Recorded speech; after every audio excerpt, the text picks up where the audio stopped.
Hello દોસ્તો, કેમ છો?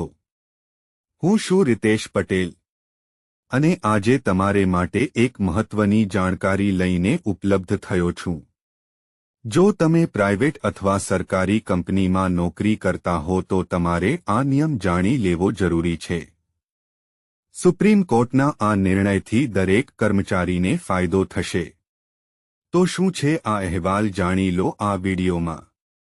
बारी के પછી તેની મનમાની કારણ કે આવી ગયો છે સુપ્રીમ ચુકાદો। જી હા, સુપ્રીમ કોર્ટે સ્પષ્ટ કરી દીધું છે કે જ્યારે કોઈ કર્મચારી પોતાની ડ્યુટી માટે ઘરેથી નીકળે છે ઓફિસ જવા માટે અને જ્યારે પોતાની ડ્યુટી પતાવી ઓફિસથી ઘરે જવા માટે નીકળે છે અને તે ઘરે સહી સલામત પહોંચે ત્યાં સુધીની જવાબદારી કંપનીની રહેશે।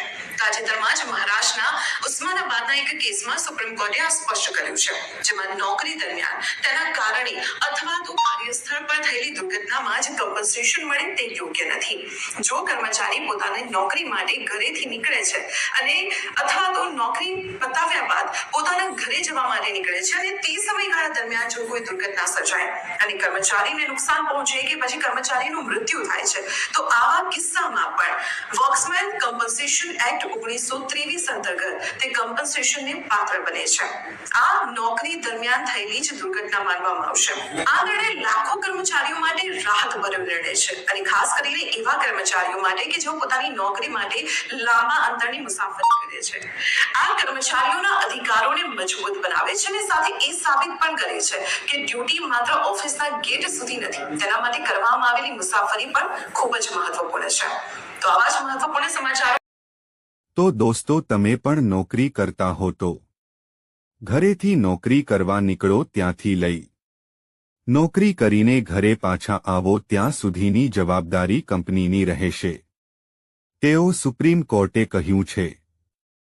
આનાથી તેવા લોકોને ફાયદો થશે જે લોકો લાંબા અંતરને મુસાફરી કરીને નોકરી કરવા માટે દૂર દૂર સુધી જાય છે।